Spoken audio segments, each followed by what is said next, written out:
right, music fans, welcome back again to the Real Music Observer. I'm Dave, observing real music in real time for real people just like you. Oh, right there. And me, here. Journey. I'm going to talk about Journey. Oh, everybody just... Hey, it's the holiday season. We got to talk about Journey. You've got to have something to watch. Those stale TV specials are getting old, so you can watch me instead. My observations about Journey in the last 6 months, and this isn't to say Neal Schon was right, okay, about all that White House stuff and the I didn't tell you you could do this and that, and should have ran this by me first. First of all, I don't think this is Neal's band. Legally, I don't think it's his band. I think spiritually, metaphorically, it might be his band. It might be his band in spirit. In a special there on VH1, you know, the famous documentary, at one point, Jonathan Cain says, here's a guy who wants to get his band back. Talking about the time period when Steve Perry wouldn't come back or had the hip thing, and they just waited and waited and waited, and so they decided to go out and get a lead singer. And I think the reason they could do that was because the ownership of the band had been placed into the hands of Jonathan Cain, possibly Ross Valory. That's my theory, okay? Can't prove it at this point, but I've heard enough to believe that's where things are. Now, and then during that whole TMZ thing where they're running up to Jonathan Cain and his wife Paula White Cain, and they are saying, hey, is Journey going to break up? And Jonathan Cain looks at them and says, no way. And the reason he can say no way is because he owns the trademark. He owns the franchise. So no matter what Neal Schon does, Jonathan Cain can kind of plan and plot and decide if he wants his son Miles on guitar, and they just go out and do a perfunctory job performing the old catalog, and that's really all they want to do. And then they want to kind of spiritualize the songs and tell everybody that, you know, Don't Stop Believin' is a song about Jesus and so forth. I don't think they'd go that far, but he has been on TV a time or two talking about that. And I believe it was inspiration from his dad, but the story got a little twisted, as some folks like to say.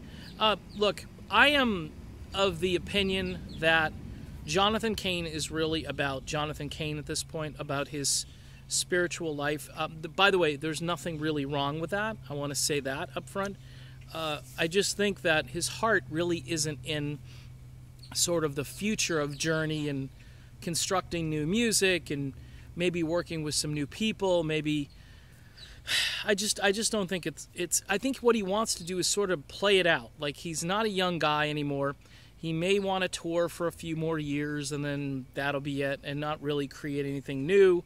I think he believes the catalog is deep enough, and there's no reason to, you know, write a longer script, so to speak.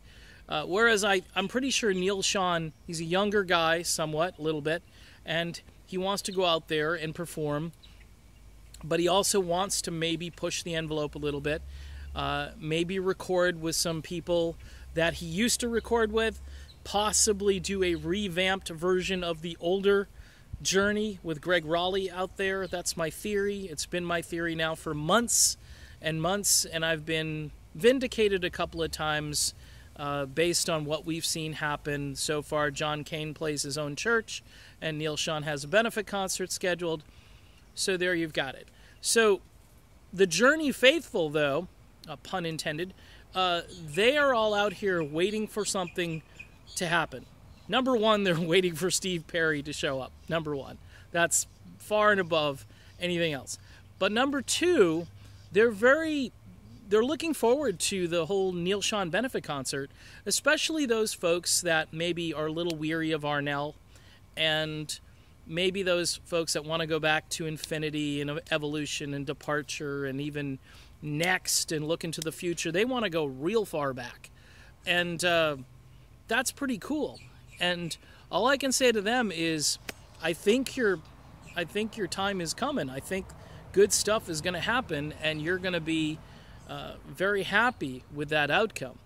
But the fan base is more excited and enthusiastic about that and about Steve Perry than they are about the Jonathan Cain tribute band. And I'm just throwing that out there. I love John. I respect Neil.